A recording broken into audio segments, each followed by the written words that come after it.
गुरु भगवान को नमन है। कर्म करने के बाद उसका जो फल निकलता है उसके विषय में मनुष्य को अधिक संकल्प नहीं करने चाहिए। उसे एक उदाहरण से समझते हैं। मान लीजिए एक मनुष्य ने अपने घर में मेज पर पड़ी हुई अपनी घड़ी को उठाया, परंतु उठाते समय वह घड़ी उसके हाथ से छूटकर नीचे गिर गई और टूट गई और वह सोचने लगा, हाय ये क्या हो गया, पता नहीं किस मनहूस ने यह घड़ी यहाँ रख दी थी। क्या ही अच्छा होता कि मैं इस समय घड़ी को हाथ ही न लगाता, मेरे भाग्य ही फूट गए हैं। पता नहीं मेरे साथ ऐसी घटनाएं क्यों घटती हैं। इस प्रकार के व्यर्थ संकल्प करने वाले मनुष्य को निसंकल्प नहीं माना जा सकता। निसंकल्प अवस्था वाला मनुष्य तो यह सोचता है कि जो होना था सो हो गया, अब पछताने से कोई लाभ नहीं है। भविष्य में मुझे कुछ सावधानी बरतनी चाहिए और जब भी संभव हो मुझे इस घड़ी को ठीक करा लेना चाहिए। बस इतना मात्र सोचकर यह बार बार इस घटना का चिंतन नहीं करना चाहिए, बल्कि शांत चित्त रहना चाहिए। वह घटना एक होनी मानकर शांति के मार्ग पर आगे बढ़ना चाहिए और अपना समय तथा शक्ति व्यर्थ संकल्पों में नहीं गंवानी चाहिए। वह जानता है कि संसार की सभी स्थूल वस्तुएं विनाशी होती हैं। उनके अनायास नाश तथा हास से मनुष्य को दुखी नहीं होना चाहिए। वस्तु को गंवा बैठने के साथ अपने ही संकल्पों से अपनी खुशी को भी गंवा देना नहीं चाहिए। अपनी कब्र खुद बनाकर जिंदा ही उसमें दाखिल होना है, परंतु योगा अभ्यास के लिए तो हर हाल में संतुष्ट, खुश और निसंकल्प रहना हमारे लिए बहुत जरूरी है। इसी प्रकार मान लीजिए एक मनुष्य बस में जा रहा था, वहाँ बड़ी भीड़ थी, किसी ने उसकी जेब काट ली। बाद में जेब को संभालने पर उसे लगा कि किसी ने उसकी जेब काट ली है। अब यदि वह व्यक्ति दुखी हो उठता है, स्वयं को कोसता है, दूसरे से झगड़ता है, इस प्रकार सोचता है कि आज तो मैं घर से बाहर ही ना निकलता, मैं कितना दुर्भाग्यशाली हूँ कि मेरे ही साथ ये दुर्घटना घटी, पता नहीं कौन सी मुसीबत मुझे इस बस में ले आई। मैंने आज जेब से इतने पैसे डाले ही क्यों थे? क्या जेब कतरे को इन सभी आदमियों में मेरे सिवा कोई दिखाई नहीं दिया?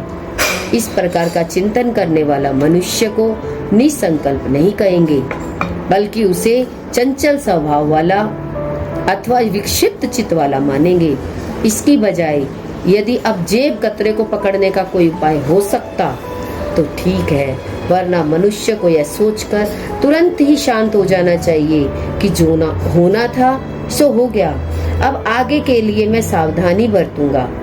ऐसे ही मनुष्य को हम निसंकल्प मानेंगे। दूसरा है, भविष्य के बारे में फालतू संकल्प न करना ही निसंकल्पता है। निसंकल्पता का अर्थ है मनुष्य कर्म करते हुए भविष्य के लिए फालतू और अयोग्य चिंतन ना करे। इसको भी हम उदाहरण से समझते हैं। यह वह न सोचे कि हाय अब मैं जिस कार्य के लिए जा रहा हूँ पता नहीं वह होगा कि नहीं होगा, अमुक व्यक्ति मेरी बात मानेगा या नहीं मानेगा। यदि वह नहीं मानेगा तो मेरा जाना ही व्यर्थ हो जाएगा।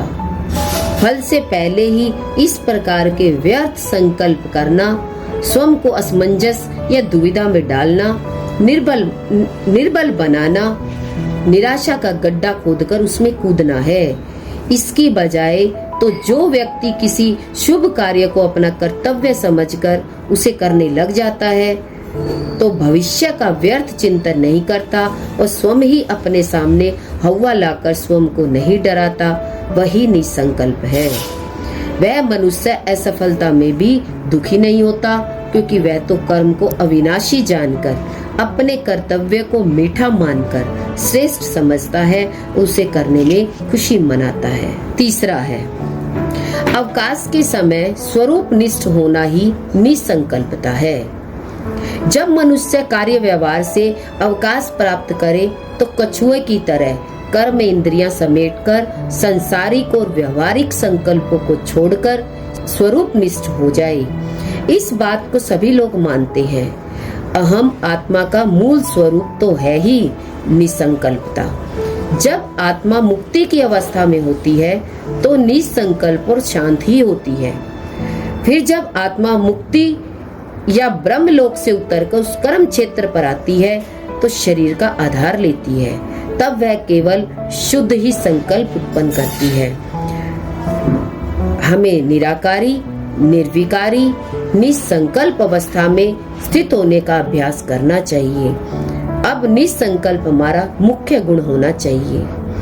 पहले निसंकल्पता को धारण करके पीछे ही हमें शुद्ध संकल्प में उतरना चाहिए।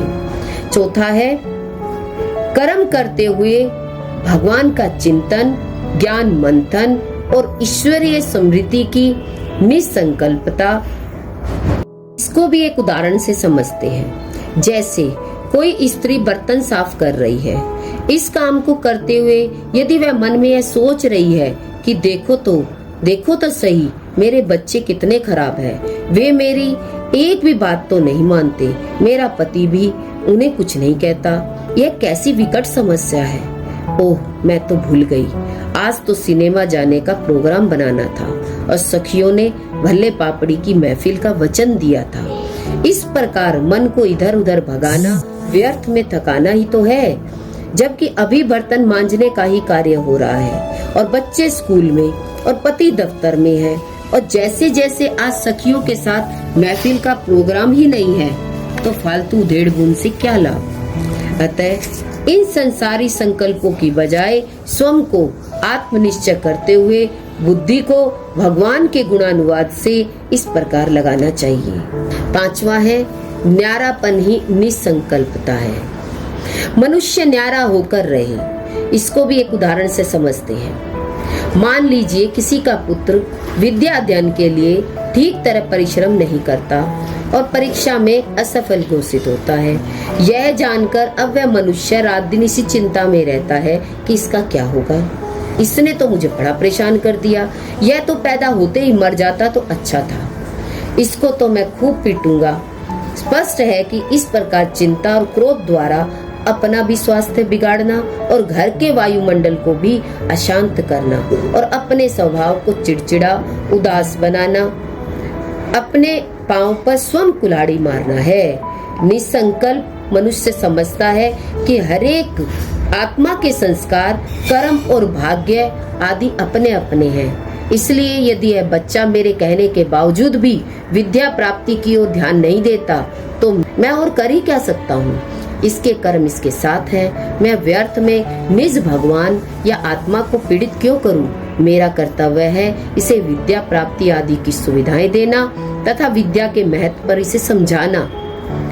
और यदि किन्हीं पूर्व कर्मों के प्रभाव के कारण मेरी बात इसकी समझ में नहीं बैठते हैं तो इसका ऐसा ही नसीब है, ऐसा ही भाग्य होगा।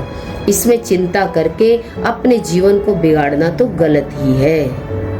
गुरु भगवान के शुक्राने हैं।